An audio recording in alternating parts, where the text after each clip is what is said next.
Karena yang kita lihat kan anak muda itu apalagi kayak milenial sekarang udah masuk ke Gen Z gitu kan.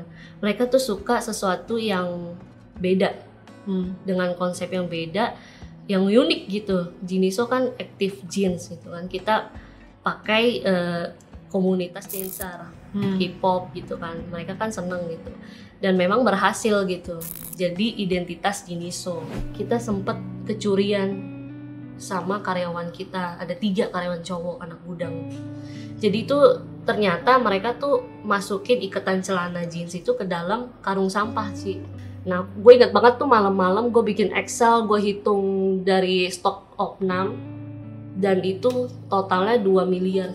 Kalau misalnya ada sosial media yang baru yang bisa kita pakai untuk mempromosikan produk kita, ya kita harus coba untuk pakai gitu. Kita harus selalu melek dan selalu coba semua yang ada disediakan itu harus kita coba. Kalau boleh tahu budget marketing lu sendiri itu berapa persen dari revenue, dari omset?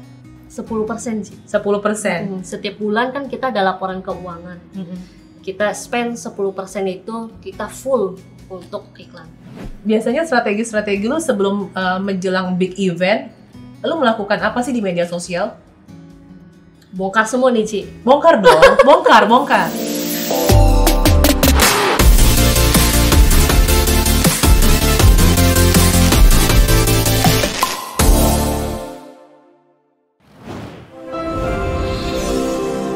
Video ini dipersembahkan oleh 101red.com. Jualan online tanpa ribet. Halo semuanya, jumpa lagi di channelnya Kristinali. Kali ini gue lagi barengan dengan mama muda, usianya baru 28 tahun, tapi udah gokil banget, keren luar biasa. Langsung aja gue kenalin Dian Fiona, founder dari Jiniso Active Jeans. Hai, Dian.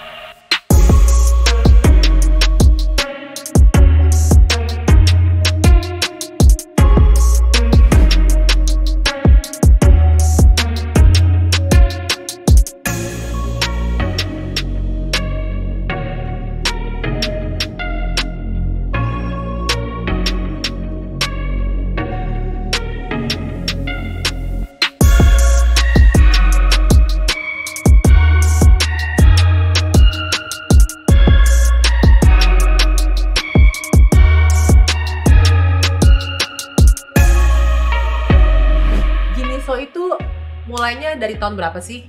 Jiniso itu mulai di tahun 2018 Desember. Jadi udah 2 tahun 3 bulan. 2 tahun 3 bulan.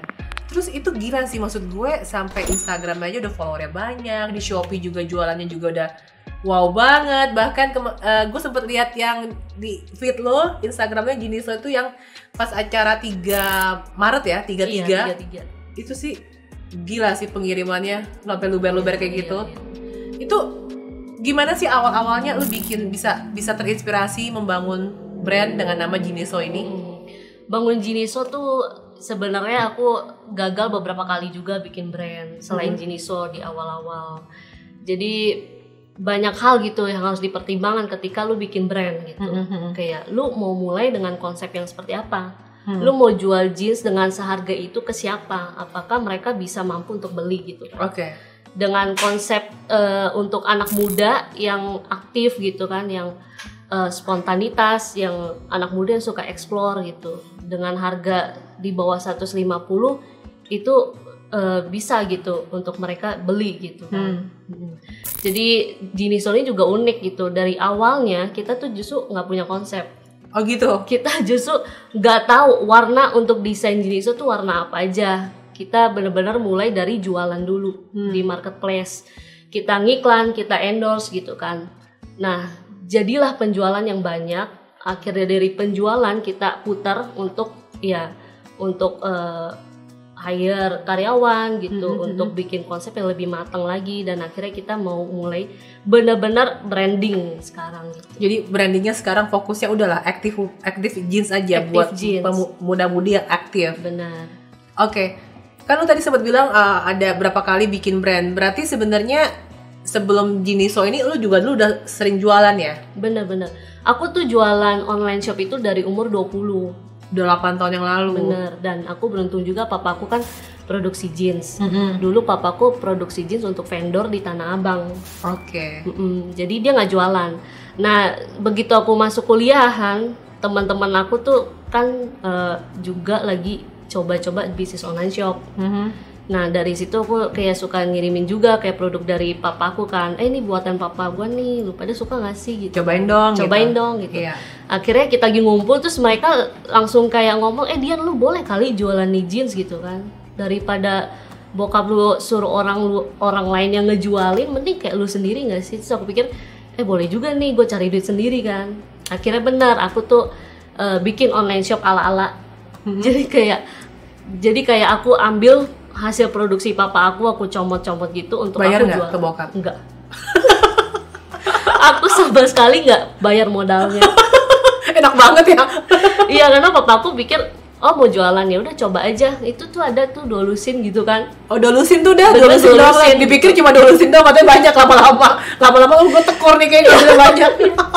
Jadi aku foto gitu kan, foto katalog gitu-gitu dengan modal handphone doang gitu. Modalnya Dulu siapa?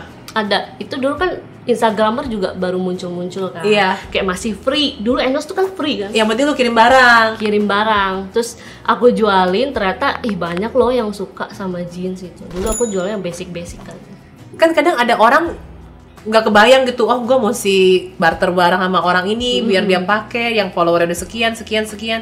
Itu ya, lu belajar dari mana sih? Nah, sebenarnya dulu gue nggak tahu sih, cuman gue ketemu sama pacar yang sekarang jadi suaminya gue.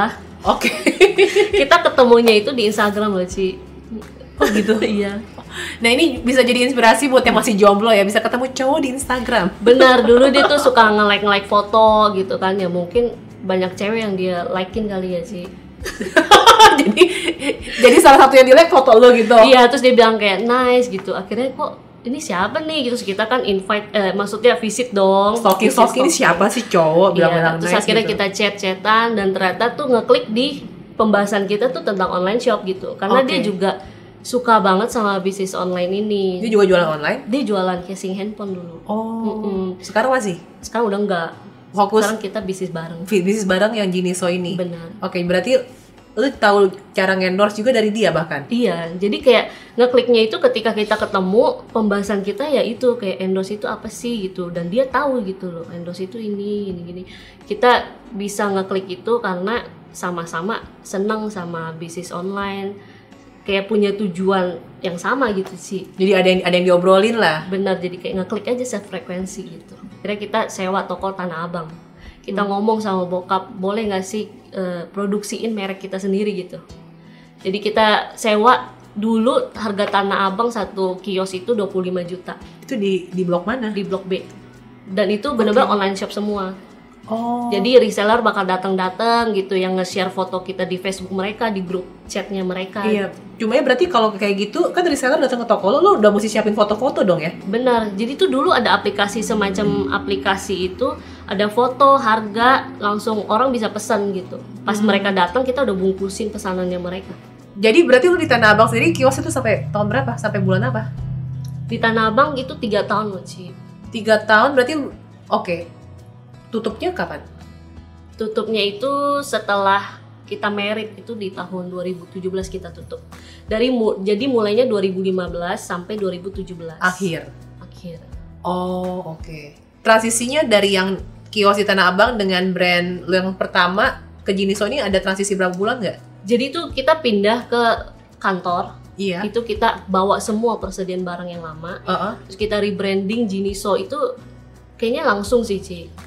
Jadi awal-awal konsepnya masih konsep yang belum ada konsep banget lah. Benar. Belum ada konsep banget, tapi lu akhirnya coba jualin di marketplace kali ya? Iya, langsung ke marketplace. Kita pelajarin tuh setiap marketplace tuh kayak gimana sistemnya mereka gitu.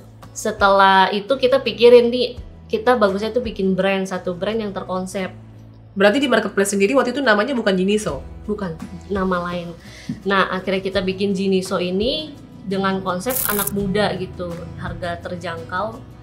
Lebih inilah, ada alasan orang kenapa mesti beli gitu. Kalau dulu kan yang penting kita kayak orang dagang aja kan, beli karena murah, beli karena paling murah gitu. Cumanya brand lo juga nggak melekat di mereka gitu ya? Bener, kayak nggak ada konsep gitu. Nggak ada konsep. Dan konsep ini terbentuk dari mungkin dari lo juga study mempelajari analisa apa aja sih yang laku atau apa gimana. Pokoknya intinya apa sih konsep yang akhirnya bisa gua mau fokusnya ke active genes gitu loh. Karena yang kita lihat kan anak muda itu apalagi kayak milenial sekarang udah masuk ke Gen Z gitu kan. Mereka tuh suka sesuatu yang beda dengan konsep yang beda, yang unik gitu. Jiniso kan active genes gitu kan. Kita pakai komunitas dancer, hip-hop gitu kan. Mereka kan seneng gitu.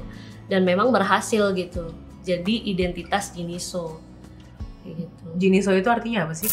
Jeans Indonesia. Ya ampun. Jiniso itu kesannya kayak tahu kan lo toko-toko yang Jepang-Jepang gitu. Jeans Indonesia, Jiniso itu catchy banget sih, keren. Berarti ketika lo memulai Jiniso ini setelah belajar dari yang brand pertama harusnya jauh lebih lancar lah ya, lebih mulus ya nggak sih? Lo udah terkonsep segala macam, udah ngerti endorse, ngerti ini, ngerti itu. Ya tapi tetap aja kayak ada yang miss point gitu dari aku sama si Robi gitu. Kayak di tahun pertama Jiniso kita sempet kecurian sama karyawan kita. Ada 3 karyawan cowok anak gudang. Jadi itu ternyata mereka tuh masukin iketan celana jeans itu ke dalam karung sampah sih. Hah? Iya. Kita tahu itu dari laporan salah satu admin kita. Dia jam 10 malam di mana keadaan aku juga habis ngelahirin 2 minggu. Baru banget 2 minggu ngelahirin terus dapat kabar kalau kita kayaknya kecurian nih gitu. Besoknya aku langsung sama Robi ke kantor cek CCTV, bener gak nih yang diomongin. Ternyata bener dari mimik mukanya si pelaku, wah ini mah nyuri gitu kan. Akhirnya kita set up 2 hari setelah kita cek CCTV, kita minta polisi tuh datang. Jadi polisi datang nangkap 2 orang, tadinya tuh 2 orang doang sih. Pas kita tanya siapa lagi sekongkolannya kalian gitu, ternyata mereka ada 1 lagi karyawan yang ketiga. Total ya 3 orang pelakunya gitu. Terus di situ aku lagi habis ngelahirin 2 minggu, di mana kalau ibu-ibu habis ngelahirin kan harusnya istirahat 40 hari. Dan kan tuh masih baby blues banget. Bener, gue juga kena baby blues di mana bayi gue juga kuning gitu. Jadi dokternya juga saranin harus di UV. Terus gue juga masih nyusuin gitu. Gue juga masih diperban. Jadi kayak bekas jahitannya belum gue copot, belum gue ke dokter gitu. Karena emang lagi nggak sempet kan. Sesar ya? Gue sesar. Nah, begitu ditangkap polisi, gue juga mesti siapin Excel di mana gue harus stok opnam berapa sih yang mereka curi selama ini gitu untuk laporan ke jaksa supaya mereka bisa tahu total kerugiannya. Nah, gue ingat banget tuh malam-malam gue bikin Excel, gue hitung dari stok opnam dan itu totalnya 2 miliar. Hah? Iya, jadi selama 2M? ini 3 orang itu kerja sama gue tuh udah 3 tahun. Jadi pas masih lo di Tanah Abang? Bener, gue nggak tahu di Tanah Abang mereka gimana, berapa banyak yang udah dicuri sebelum gue mulai Jiniso gitu. Yang lo hitung yang masih yang udah mereka di Jiniso? Iya, yang gue hitung itu yang gue udah merek Jiniso. Sebelum Jiniso berapa ya gue nggak tahu. Terus akhirnya tuh gimana? Iya, mereka di penjara. Gue sampai minta admin gue yang laporin itu hadir untuk ke sidang gitu. Akhirnya bener mereka di penjara 3 orang. Cuman menurut aku itu juga rencana dari Tuhan gitu. Kayak kok bisa 3 orang ini nyuri 2M. Terus itu yang bikin gue sama Robi tuh, wah ini ada sesuatu nih. Maksudnya tuh di balik kegagalan pasti ada dong tujuan dari Tuhan. Nah, gue jadikan kegagalan itu untuk refleksi diri. Apa sih yang kita gagal selama ini gitu.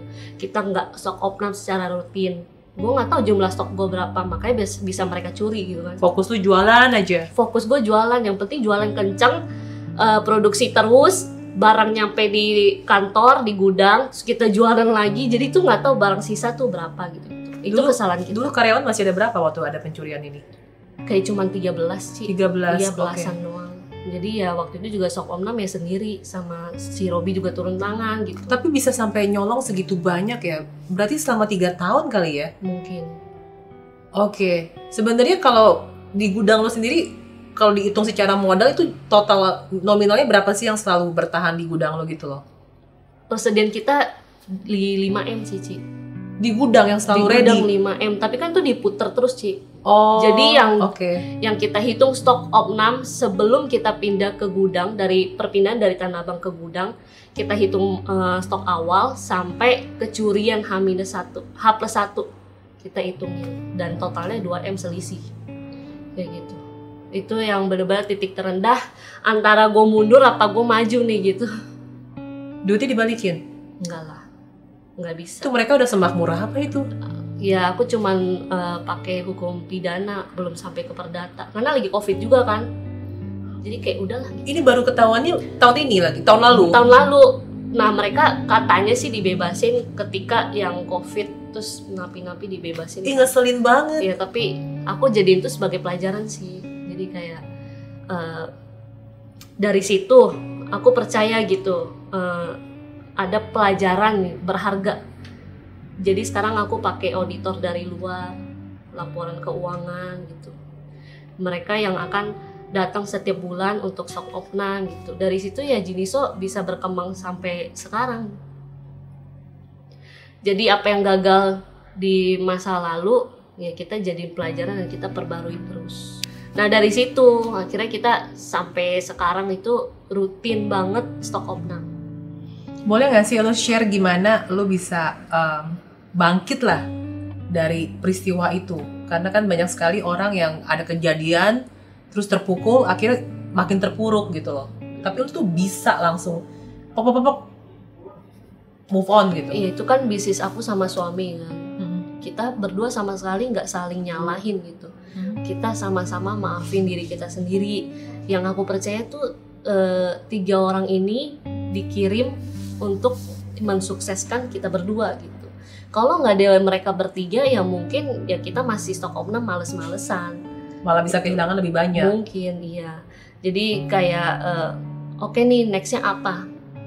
Apakah kita mau terpuruk gitu nangis terus gitu kan kehilangan 2M atau kita mau maju? Dan pilihan kita waktu itu adalah yuk kita benahin dari segi laporan keuangan, dari segi stok opnam secara rutin, terus dari segi penempatan. Jadi kayak gudang itu di mana, kantor yang setiap hari kita duduk itu di mana, monitornya tuh gampang. Terus yang paling penting kita harus ada orang yang bisa kita percaya di dalam gudang itu. Itu sih. Jadi karena kita bertekad gitu harus melunasi hutang ini kepada supplier, kita bekerja keras, jualan lebih banyak supaya hutang itu lunas, dan memang akhirnya lunas di 1 tahun. Di Oktober tahun kemarin kita lunas sama supplier. Sama bokap lo? Sama bokap gua. Berarti hubungan lo dengan bokap lo itu udah profesional ya? Profesional, 100% profesional. Jadi bokap lo bukan juga jual harga modalnya dia kan, tapi udah ada margin dia yang ibaratnya sama aja kayak lo dianggap vendornya. Benar. Oke. Sekarang jumlah karyawan ada berapa? Karyawan sekarang per hari ini ada 50. Itu untuk kantor aja, kalau produksi itu masih di pegangan papa. Oke, berarti papa yang gaji. Iya. Ya karena kan balik lagi Itu ya papa di tim sebagai produksi, produsen, benar. iya kan? Oke. Nah, sekarang 50 orang ini lebih fokus divisi-divisinya apa aja sih? Kita sekarang udah ada tim finance. Itu benar-benar 100% anak muda. 100% di kantor kita tuh semuanya isinya anak muda. Yang anak muda itu which is dia nggak punya pengalaman. Jadi, Gue punya satu karyawan unik banget gitu. Dia di Kalimantan, jadi itu kampung gue juga di Kalimantan gitu. Gue cari yang baru lulus nih, cewek-cewek yang baru lulus dan nggak tahu mau ngapain gitu kan. Akhirnya kita kirim ke Jakarta. Dulu dia tuh di Kalimantan tuh bantuin bokapnya, kayak kelapa sawit, terus yang dibelah ambil kulitnya itu loh. Oh gila. Itu benar-benar dia cuman kerjanya itu, dan kita jadiin dia finance. Itu yang udah kayak nggak mungkin gitu, tapi akhirnya dia bisa. Sampai perpajakan kita itu dia ngurus. Itu dia baru umur 20 tahun sih. Tapi lo training? Gue training, gue panggil konsultan keuangan dengan sistemnya mereka ngajarin dari nol. Gue pun belajar dan dia juga bisa gitu. Dan beberapa karyawan kita anak muda yang nggak ada pengalaman gitu, bisnis online ini apaan, jadi admin tuh kayak gimana, proses retur itu kayak gimana gitu kan. Terus yang tim kreatif juga gitu, mereka masih blank dan kita belajar sama-sama di sana. Gimana cara lu bisa menimbulkan rasa leadership buat mereka ini sih, bahwa mereka bisa gitu? Ini tantangan juga lumayan berat, jujur. Kayak gue sama Robi tuh ngeliat tuh anak muda sih sebenarnya unik gitu. Mereka semua tuh punya talenta masing-masing. Mereka itu punya semangat yang mungkin orang yang udah dewasa itu mungkin nggak sebanyak semangat mereka gitu kan. Mereka yang masih polos mau belajar gitu. Itu yang penting. Gue nggak butuh yang kayak lu datang-datang dari PT mana, udah dari cerdas luar biasa, cerdas bener, tapi nggak mau ngikutin value. Bener, dia yang gue pernah sih, gue hire kayak beberapa dari perusahaan gede. Dia pernah mantan kerja di perusahaan gede, dan dia yang justru yang ngatur kita. Kayak Sabtu gue nggak masuk, kayak gitu. Jadi kayak akhirnya kita pernah beberapa kali kita okein, oke kalau Sabtu nggak mau masuk ya nggak apa-apa gitu. Tapi malah lama-lama gue ngerasa wah kayaknya ini bukan buat kita deh gitu kan, karena ini bukan buat kita. Akhirnya gue sama si Robi belajar gitu, maksudnya gimana, apa sih yang anak muda tuh butuh, apa sih yang anak muda itu bisa kita explore lagi gitu. Dan mereka yang sekarang karyawan-karyawan gue tuh mau denger gitu, mau belajar. Gue sama si Robi selalu ngomong kalau gue nggak butuh pengalaman yang segimana, yang penting tuh karakter. Kalau lu mau belajar, lu mau dengerin apa yang gue sama Robi nasehatin, dan lu yakin lu bisa, ya udah kita satu tim gitu. Dan terbukti gitu. Gue selalu ngelihat kayak karakter masing-masing. Semua punya bakat tuh beda-beda. Gak ada yang sama di kantor gue. Bahkan gue sampai tes kepribadian itu bener-bener 16-nya mungkin ada gitu. Beda-beda semuanya. Jadi tantangan 16 kepribadian. Benar. Jadi tantangan gue adalah gimana menyatukan ketidaksamaan itu menjadi satu. Ya itu sih. Jadi ya, maksudnya 16 kepribadian itu ada tes yang 16 personality. Benar, ya? Itu yang nanti bagus. ujungnya INTJ, ENTP, Ya. apalah kayak gitu-gitu. Iya, itu buat bisnis bagus loh. Berarti sekarang kan lu ada divisi finance, terus ada divisi yang bikin konten ada? Ada tim kreatif. Tim kreatif berapa orang? Kita ada 7 orang. Wow, itu termasuk Iya. videografer segala macam. Iya. Mereka semua juga anak muda yang nggak ada pengalaman di agensi kreatif. Bener-bener datang dengan semangat yang mengkobar-kobar gitu kan. Kayaknya lu mesti kasih contekan ke gue yang cocok buat admin tuh yang INTJ kah? Yang apa kah? Iya. Apa sih mungkin buat INTJ itu singkatan apa? I-nya apa? Influence ya?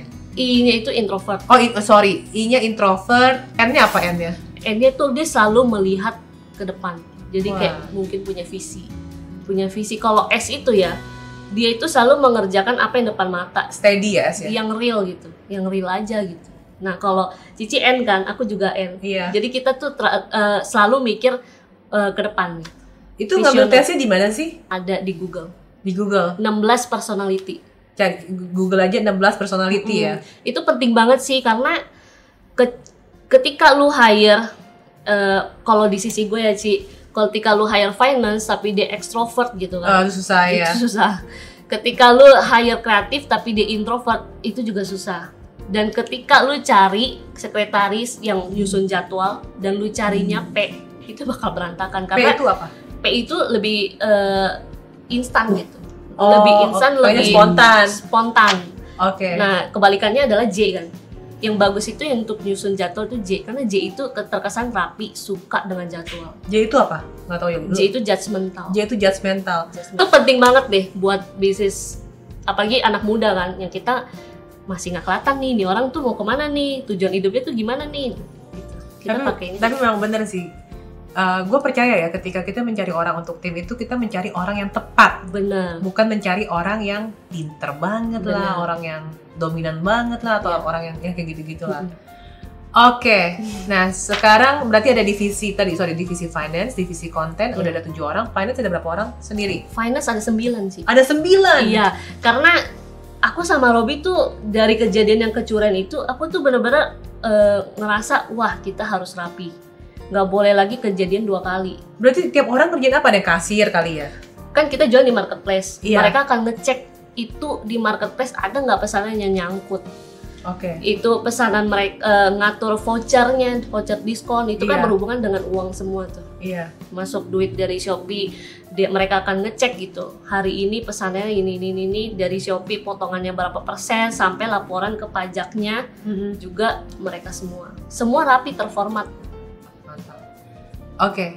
Nah, mungkin gue akan nanya hal-hal yang kayak misalnya banyak pemilik brand kan juga yang ingin tahu nih cara merintis usaha fashion tuh seperti apa gitu kan. Apalagi kalau misalnya produk fashion yang kita jual ini masih masuk marketnya tuh kelas menengah, bahkan kelas menengah ke bawah. Iya. Apakah endorse itu worth it nggak? Endorse kan mahal gitu kan. Bikin video konten yang keren-keren kan mahal gitu kan. Cara lo sendiri merintisnya gimana? Karena ini kan lo masih dibilang quite new lah ya. Masih 2 tahun lalu lah ya, masih relevan gitu menurut gue. Iya, dari awal gue selalu percaya kalau endorsement itu pasti ada dampaknya sih. Maksudnya kita harus kerahkan segala cara. Kalau marketplace itu kasih kita platform untuk mengiklankan produk kita, ya kita harus ambil. Kalau misalnya ada sosial media yang baru yang bisa kita pakai untuk mempromosikan produk kita, ya kita harus coba untuk pakai gitu. Kita harus selalu melek dan selalu coba semua yang ada disediakan itu harus kita coba. Kalau boleh tahu budget marketing lo sendiri itu berapa persen dari revenue, dari omset? Berapa persen lo gue tanya, jadi gue nggak nanya berapa duit lah. 20% kah? 30% kah? 10% sih. 10%? Setiap bulan kan kita ada laporan keuangan. Kita spend 10% itu kita full untuk iklan. Itu dari omset apa dari profit? Dari profit. Oke, dari profit. Nah, itu kan ketika baru mulai memperkenalkan brand Genie Solo itu, ada sempat kayak lu gedein marketing di awal dulu nggak untuk brand awareness-nya?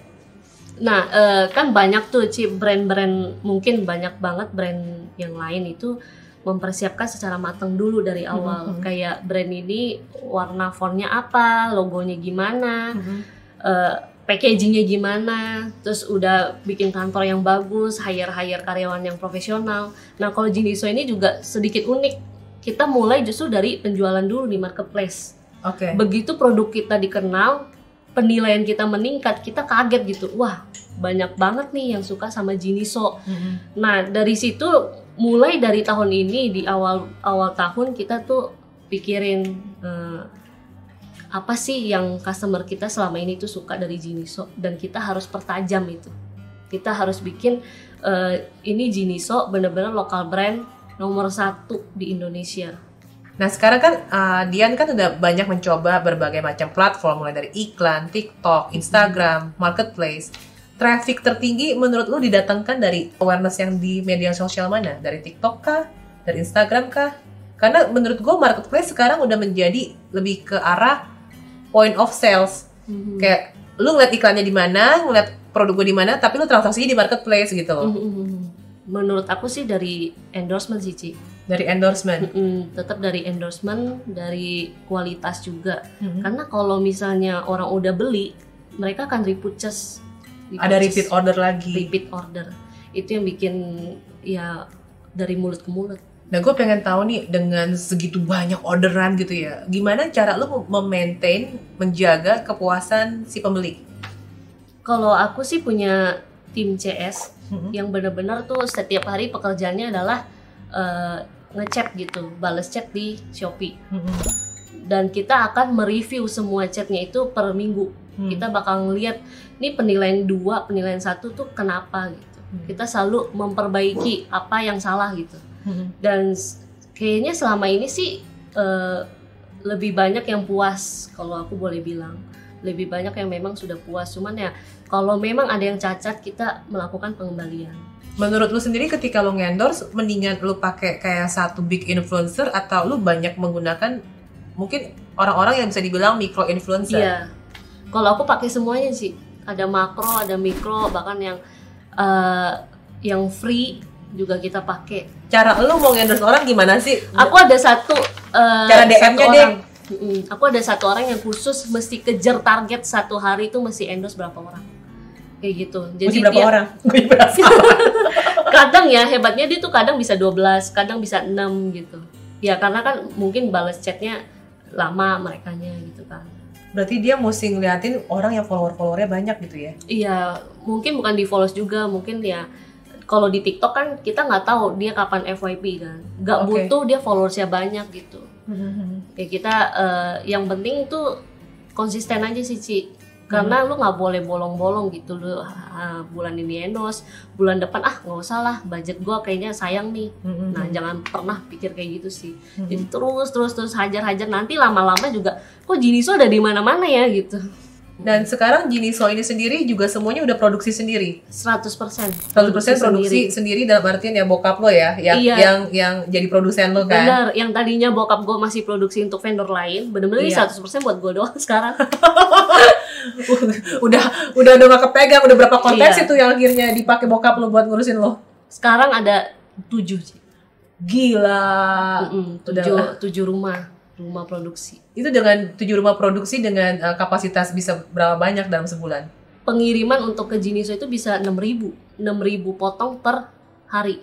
Nah sekarang Jiniso ini kan harganya juga bisa dibilang harga yang apa ya, red ocean banget lah. Red ocean tuh berarti banyak banget orang yang menjual produk tuh di harga ini.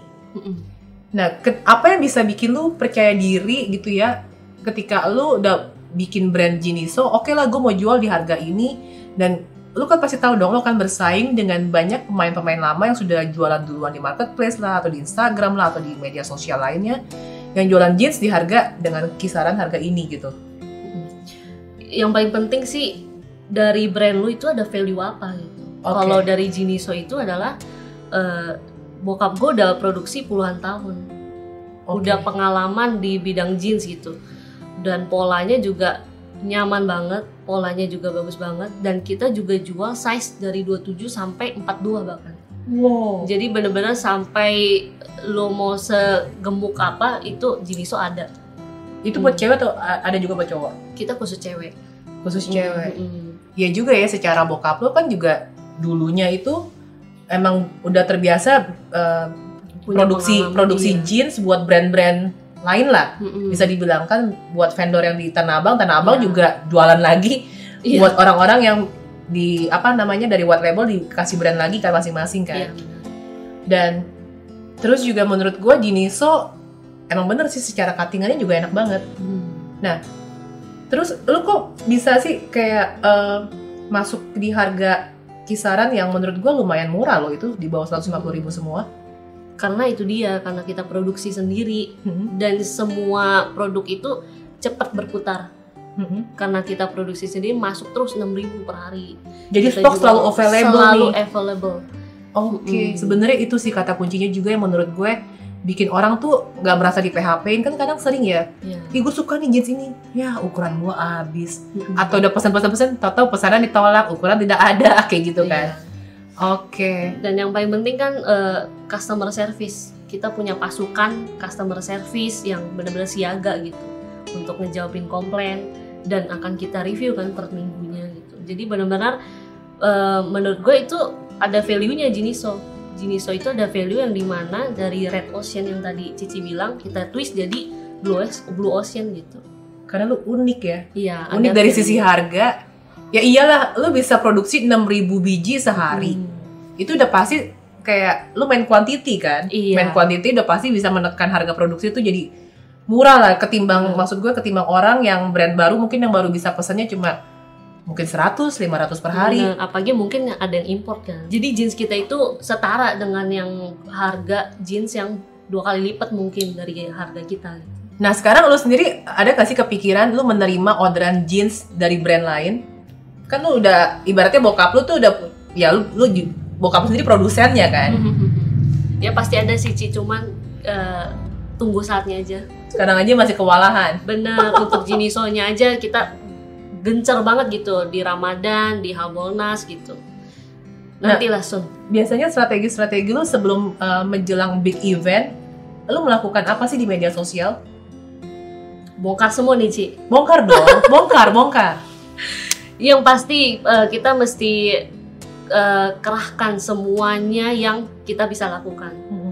Contohnya, kalau marketplace banyak banget tuh seller yang di marketplace itu nawarin 1-3 yang dipakai mungkin cuma 1 karena mungkin nggak konsisten, mungkin menganggap udahlah 1 aja cukup gitu, budget gue nggak mau kerahin deh gitu. Ya, maksudnya 1-3 apa sih, gue nggak ngerti. Maksudnya penawaran untuk iklannya, penawaran lu mau join nggak untuk promo ini gitu, lu mau join nggak kalau kita ngadain flash sale kayak gitu kan. Biasa orang milih-milih nggak dulu deh gitu mungkin. Tapi kalau aku sama Robby itu selalu berpikir kalau dia tawarin 1-5 ya ayo gitu. Kayak misalnya kita iklan di Shopee, kita endorse gila-gilaan di Harbolnas, pikiran-pikiran gila selanjutnya tuh apa gitu.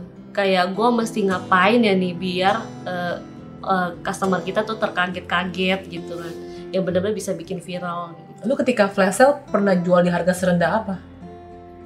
Di bawah modal pernah. Oke. Di bawah modal itu juga maksudnya ya itu untuk mancing sih, untuk mancing. Kok gue bongkar semua nih Ci? Tapi pasti yang lu jual di bawah harga modal mungkin cuma beberapa item lah ya, yang udah sisa. Yang udah sisa, jadi buat narik orang masuk ke toko lo, jadi dia belanja yang lain gitu. Bener, ya kita bundling atau promo beli ini sama ini ada potongan gitu. Tapi sebenarnya ada resiko nggak sih di situ? Kayak misalnya apakah dengan lo sering promo, orang jadi akhirnya nungguin lo tunggu promo baru belanja? Di Niso sih enggak sih, Ci. Itu cuman kayak stimulus gitu untuk orang tuh, payday nih, habis gajian nih, yuk belanja gitu.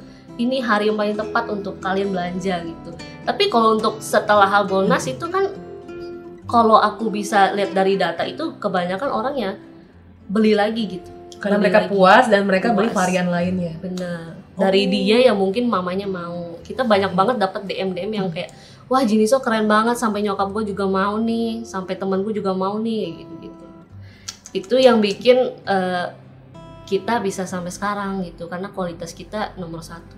Sekarang campaign-campaign apa aja sih yang lu rutin lakukan biar secara brand tuh makin nemplok gitu loh di pikiran orang-orang?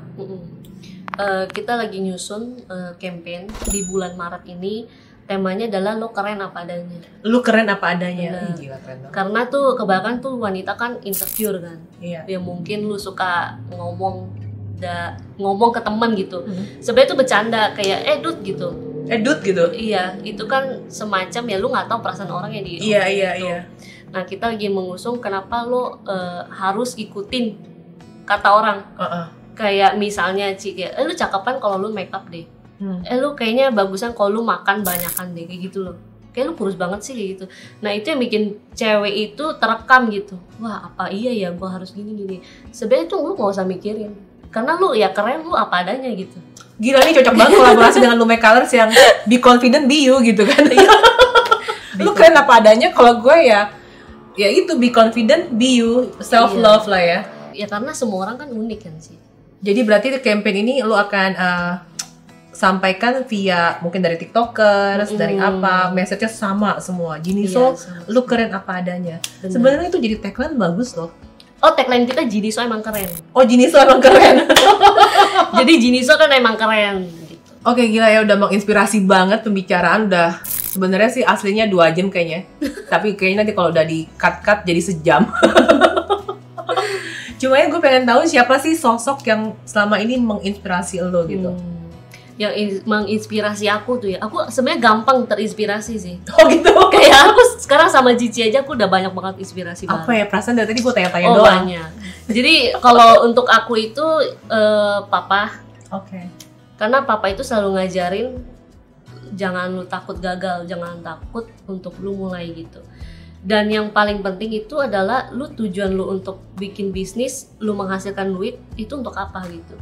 Lu mau sekaya apa sih? Dia sering nanya gitu. Lu mau sekaya apa sih gitu. Dan gue liat dari bokap gue itu dia suka memberi.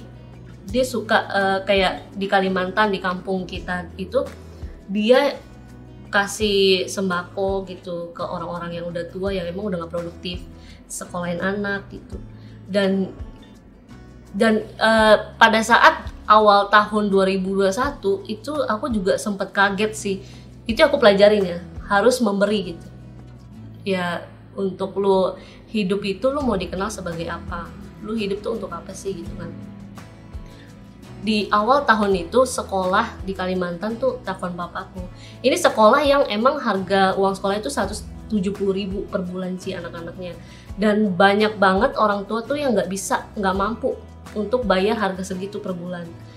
Papaku jadi donatur di sekolah itu yang bikin aku tuh wah keren banget nih bokap gua gitu kan. Maksudnya dia yang nggak menikmati sendiri doang. Sekolah itu telepon papa untuk cari kayak gandeng perusahaan, karena kan mereka tuh sekolah SMK butuh gitu digandeng oleh perusahaan, karena sebagai jaminan setelah anak lulus dari SMK ini perusahaan mana yang mau nampung, perusahaan mana yang mau terima magangnya anak mereka gitu. Itu yang bikin aku wah gila kok bisa pas-pasan banget gitu. Mereka lagi cari perusahaan, papa langsung ngomong gitu, bisa nggak sih Jiniso itu jadi semacam perusahaan pegangan untuk SMK-nya mereka. Terus aku pikir wah ini kayak rencana banget gitu, aku juga mau gitu seperti papa yang bisa menjadi berkat gitu untuk anak-anak yang nggak mampu gitu, terutama yang di kampung aku. Jadi tahun ini akhirnya Jiniso bisa gitu, bisa untuk mulai memberi gitu. Wow. Dari hasil penjualannya kita. Wow. Iya, jadi nanti sekolah itu akan nyediain kayak anak SMK yang mau magang itu magang di Jiniso, yang mau kerja di Jakarta Jiniso open banget gitu. Jadi kayak udah ada jalurnya gitu. Karena kan aku emang tujuan aku berbisnis ini kayak karyawan, aku selalu perhatiin gitu orang-orang yang di kampung aku dulu. Gitu. Mereka yang mau kerja memang orang tuanya tuh udah nggak mampu gitu kan. Kalau lu mau tanpa lu punya pengalaman pun gitu, Jiniso open kok gitu. Itu sih yang aku pelajarin dari papaku. Hidup itu harus jadi berkat. Luar biasa banget. Nah guys, jadi itu dia yang menurut gue bisa menginspirasi ya. Hidup itu harus bisa menjadi berkat. Benar. Gila, keren banget. Oke guys, thank you banget buat yang udah nonton. Ini udah cukup panjang dan semoga insight-insightnya bisa menginspirasi. Jangan lupa juga share biar kita sama-sama berbagi, biar saling menginspirasi yang lain juga. Benar. Saya Kristinali. Saya Dian Fiona. Sampai jumpa di video saya selanjutnya. Iya. Bye-bye.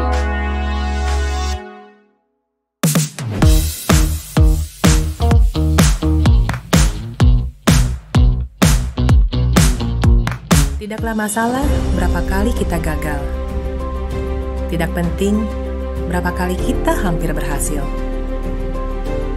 Kecewa karena gagal itu masih jauh lebih baik daripada menyesal tanpa melakukan sesuatu. Yang perlu kita lakukan hanyalah belajar dari kegagalan itu dan dari orang-orang di sekitar Anda, dan yakin kalau kita pun bisa bangkit. Janganlah takut dengan kegagalan, karena jalan menuju kesuksesan adalah dengan selalu mencoba setidaknya satu kali lagi. Dan ketika kita mencapainya, semua yang tidak tahu kisahmu hanya bisa berkata betapa beruntungnya Anda.